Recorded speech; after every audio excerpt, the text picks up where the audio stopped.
కట్టుకోలేరు కాబట్టి నువ్వు పెట్టు. కానీ అది చెప్పకుండా ఫీజు రియంబర్స్మెంట్ పథకాన్ని ఎత్తేసే దానికోసం ప్రభుత్వం ప్రయత్నం చేస్తున్నట్టు అర్థమవుతుంది. మన స్టూడెంట్ ఫెడరేషన్ కూడా ఇప్పటికీ అనేక రూపాయలు ఆందోళన చేసింది. ఇంకా రేపు అకాడమిక్ ఇయర్ స్టార్ట్ అయితే ఇది తీవ్రమైనటువంటి అంటే పేద విద్యార్థులకి చదువును దూరం చేసేటువంటి పరిస్థితి రాబోతుంది. ఒకవైపు model schools, Telangana model school, integrated schools అని మాటలు చెప్తాం.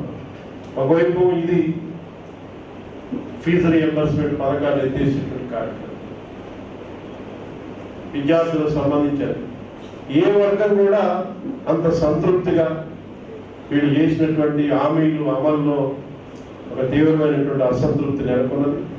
సరే, మనం ఈ సమస్యల మీద మనం ఏదో ఎన్నికల్లో పొత్తున్నాం అదున్నాం అనేటువంటి దీని కాకుండా సమస్యలపై ఎప్పటికప్పుడు పోరాటాలు ఈ ప్రభుత్వాన్ని ఇచ్చినటువంటి హామీలు అమలు చేయాలని, ఈ ప్రభుత్వ నిర్ణయాలకు వ్యతిరేకంగా పోరాటం చేయాలని మన పార్టీ పిలిపించింది. అట్లే రేపు 15-16 తారీఖుల్లో కూడా కోఆపరేటివ్ ఎన్నికలు నామినేషన్ పద్ధతి రద్దు చేయాలని మన రైతు సంఘం పిలిపించి రాష్ట్ర వ్యాప్తంగా ఆందోళన చేయాలని, ఈ కొనుగోలు సంబంధించి కూడా ఇప్పటికీ అనేక రూపాయలు చేస్తున్న స్పందన లేదు. ఇది తీవ్రంగా ఉన్నది. నిన్న ముఖ్యమంత్రి గారు మీటింగ్ పెట్టి ఇప్పుడు వేగంగా కొనుగోలు చేయాలని చెప్తాం. ఎప్పుడు చేస్తారో ఏదో తెలియదు. నిన్న పెట్టారు రివ్యూ మీటింగ్. కలెక్టర్లు మేము కూడా చర్యలు తీసుకుంటామని చెప్తాం. నేను పొద్దున కూడా జేసీ గారితో మాట్లాడు, ముఖ్యమంత్రి గారు స్టేట్మెంట్ ఇచ్చింది కదండి, ఏమన్నా మరి గూడాలను చూశారంటే ఇంకేళ్ళ చూడని ఉంటారు మీరు అంటారు. వాళ్ళు ప్రాక్టికల్గా వాళ్ళు చెప్పేదానికి కింద జరిగేటువంటి ఆచరణకి సంబంధం లేనటువంటి పొందలేనటువంటి పరిస్థితి ఉంది. అందుకని వీటన్నిటి మీద మనం ప్రజల్లో ప్రజా వ్యతిరేక విధానాల మీద, ప్రజల సమస్యల మీద, ఇప్పుడు మళ్ళీ ఇందిరమ్మ ఇల్లు 2వ విడత ప్రారంభమైతే మన మంత్రి గారు స్టేట్మెంట్ ఇస్తున్నారు. భూభారతికి సంబంధించి సాదా బైనామా ఒక అడుగు ముందుకి 2 అడుగులు వెనక్కి అన్నట్టు పరిస్థితి.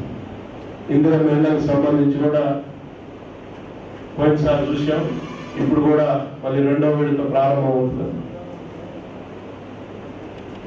ఇవన్నీ మనం ప్రజల్లోకి వెళ్ళి ప్రజల సమస్యలు తెలుసుకొని ఆ సమస్యల మీద ప్రజలను గర్వించడం ద్వారా, ప్రజా పోరాటాలు చేయడం ద్వారా, అంటే ఇంకొక 2 నెలలే ఉంటుంది మహాత్మా గాంధీ జాతీయ గ్రామీణ ఉపాధి హామీ చట్టం. జూలై 1 నుంచి విబి రామ్జీ చట్టం అనేది అమల్లోకి వస్తుంది. దీంట్లో మీరు ప్రత్యక్షంగా ఉపాధి రెగ్యులర్గా నేతాజీ ఒకడు కొంతమంది రెగ్యులర్గా ఫాలో అవుతుంది. మీరు తెలుసుకుంటే దానివల్ల ఎంత నష్టం జరుగుతుందో, ఎన్ని 10 దినాలు జరుగుతున్నాయో, మీరు జస్ట్ మీ గ్రామాన్ని ఎవరికి వాళ్ళు ఆ గ్రామాన్ని ఎగ్జాంపుల్గా తీసుకుని వివరిస్తుంది. గత సంవత్సరం ఎన్ని 10 దినాలు వచ్చినాయి, ఎన్ని డబ్బులు ఉపాధి హామీ కూలీలకు ఆ గ్రామానికి వచ్చినాయి, మీరు లెక్క అడిగితే అక్కడ ఉన్నటువంటి ఫీల్డ్ అసిస్టెంట్స్ ఉంటారు, వాళ్ళు ఇస్తారు. దాంట్లోనే తెలుస్తుంది అంటే ఎంత కోట పెట్టాలి, ఇది ఎంత నష్టం జరుగుతుంది అనేది మనకు అర్థమవుతుంది. అదే కాదు, చాలా నష్టాలు భవిష్యత్తులో దాన్ని కాంట్రాక్టులకు అప్పచెప్పేటువంటి ఒక ఇది ఆ చట్టంలో. ఈ నెల 9-10 తారీఖుల్లో జాతీయ సమితి సమావేశాలు ఢిల్లీలో జరిగాయి. ఆ ఢిల్లీలో జరిగినటువంటి సమావేశాల్లో భవిష్యత్తు కార్యక్రమాలకు సంబంధించి మన జాతీయ పార్టీ ఒక కార్యక్రమాన్ని రూపొందించడం జరిగింది. కేంద్రంలో నరేంద్ర మోడీ నాయకత్వంలో కేంద్ర ప్రభుత్వం అనుసరిస్తున్నటువంటి ప్రజా వ్యతిరేక విధానాలకు వ్యతిరేకంగా ఆగస్టు 6 నుంచి 15వ తారీఖు వరకు పాదయాత్రలు నిర్వహించాలని, పాదయాత్ర ద్వారా కేంద్ర ప్రభుత్వం అనుసరిస్తున్నటువంటి ప్రజా వ్యతిరేక విధానాలను ప్రజలకు తెలియజెప్పడం ద్వారా ఈ ప్రభుత్వ కార్యక్రమాలకు నిరసన వ్యక్తం చేయాలన్నటువంటి ఈ పాదయాత్ర కార్యక్రమాన్ని దేశవ్యాప్తంగా నిర్వహించాలని పార్టీ జాతీయ సమితి పిలుపునివ్వడం జరిగింది. ఆ కార్యక్రమాన్ని పాదయాత్ర అనంతరం వాళ్ళ దేశ రాజధాని అయినటువంటి ఢిల్లీలో ఈ ప్రభుత్వం అనుసరిస్తున్నటువంటి విధానాలకు వ్యతిరేకంగా, అప్రజాస్వామ్య చర్యలకు వ్యతిరేకంగా ఈ రోజు సెప్టెంబర్ నెలలో చలో ఢిల్లీ కార్యక్రమాన్ని నిర్వహించాలని పార్టీ కూడా నిర్ణయించడం జరిగింది.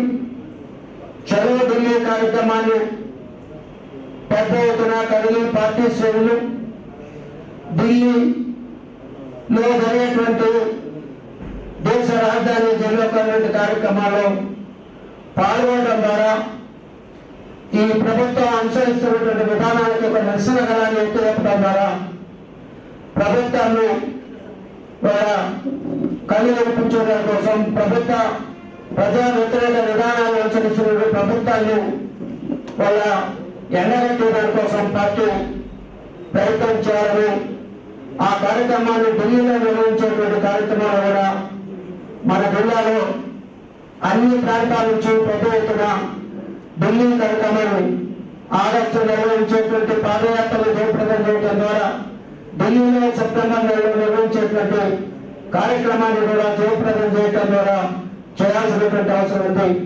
ఆ రకంగా జిల్లాలో మన పార్టీ శ్రేణుల్ని, యంత్రాంగాన్ని సమాయత్తం చేసుకోవాలని మనం ఈ జిల్లా సమితిలో నిర్ణయం చేసుకుని ముందుకు సాగాలని ఈ సందర్భంగా విజ్ఞప్తి చేస్తాము.